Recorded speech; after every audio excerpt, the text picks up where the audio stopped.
घर में आती है और उसकी मुंह दिखाई होती है। सास जो कि घूंघट वाली होती है और मोहल्ले की औरतों के घूंघट हटाने की जिद पर वो औरतों को घर से भगा देती है, जिसके बाद बहू सास की शक्ल देखने की जिद कर बैठती है, जिस कारण वो तरह तरह के प्लान बनाने लगती है। और एक दिन हॉल में बैठी सास के सामने तेज हवा में टेबल फैन घुमा देती है। अब आगे जानवी हॉल में जाती है जहाँ सास सोफे पर बैठी होती है। आज तो चांद को बेपर्दा करके ही रहूंगी। फिर जानवी टेबल फैन को सास की तरफ घुमा देती है ताकि सास का घूंघट उड़े और बहू सास का चेहरा देख ले, लेकिन तभी सास घूंघट को पकड़ लेती है।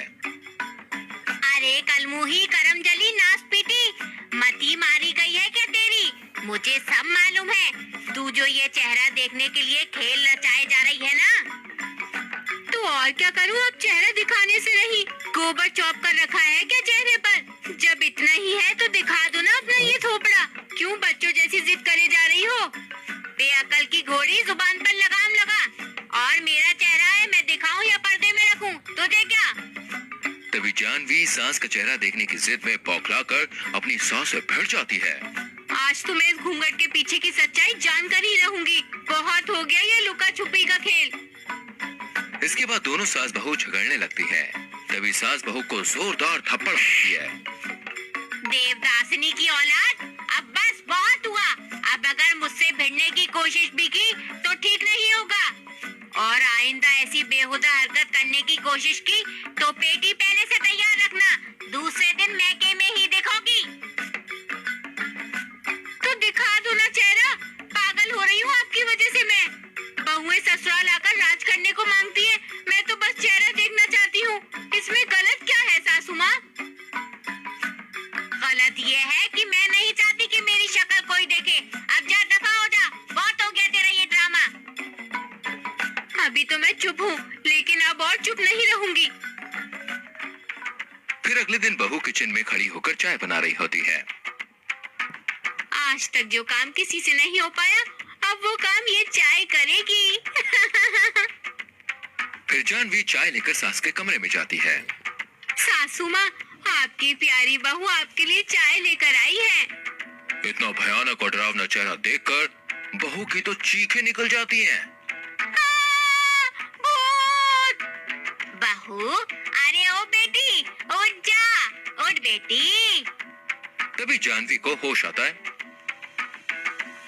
दूर हटो मुझसे, अपनी ये बदसूरत शक्ल मुझे न दिखाओ। क्यों? तुझे तो यही शक्ल देखनी थी ना, इसी के तो पीछे पड़ी थी तू। अब जी भर के देख ले। मुझे थोड़ी ना मालूम था कि घूंघट के पीछे एक जली हुई जिंदा लाश का चेहरा है। मैं सबको बताने जा रही हूँ कि घूंघट के पीछे अप्सरा नहीं, डायन का रूप है। बस बहू, अब बात हुआ। तुझे क्या मालूम है मेरे बारे में, जो तू कुछ भी बोले जा रही है?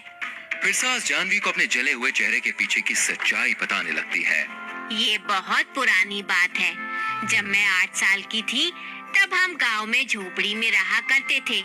रात के समय अचानक चिमनी की आग से पूरी झोपड़ी में आग लग गई थी, जिस आग में मेरे घर के सभी लोग बच गए, लेकिन मैं अकेले वहाँ फंस गई थी। और आग इतनी भयानक थी कि बाहर निकलने का कोई रास्ता नहीं था, जिस कारण मेरा ये चेहरा जलकर हमेशा के लिए काफी भयानक और बदसूरत हो गया।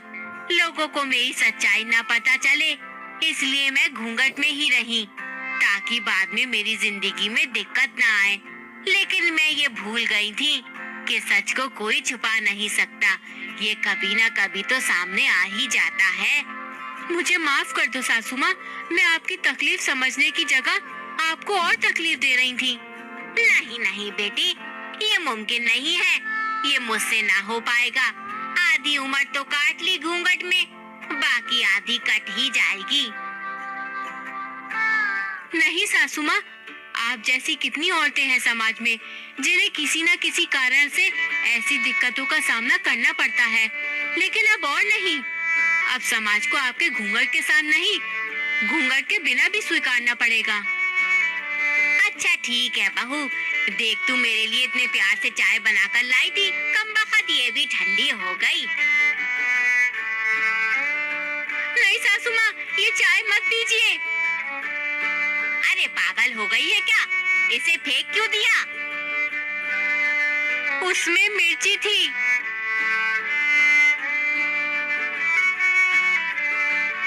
अच्छा, तो मेरी शक्ल देखने के लिए मिर्ची मिलाई गई थी चाय में, लेकिन शक्ल तो ऐसे ही दिख गई। सॉरी मम्मी जी। चल अब ज्यादा सैंटी मत हो। फिर सास बहू को गले लगा लेती है, जिसके बाद जानवी समाज को उसकी सास के असली रूप से रूबरू करवाती है और लोगों को उनके चेहरे के पीछे की सच्चाई बताती है, जिसके बाद सभी मोहिनी को उसको असली रूप के साथ हंसी खुशी स्वीकार कर लेते हैं।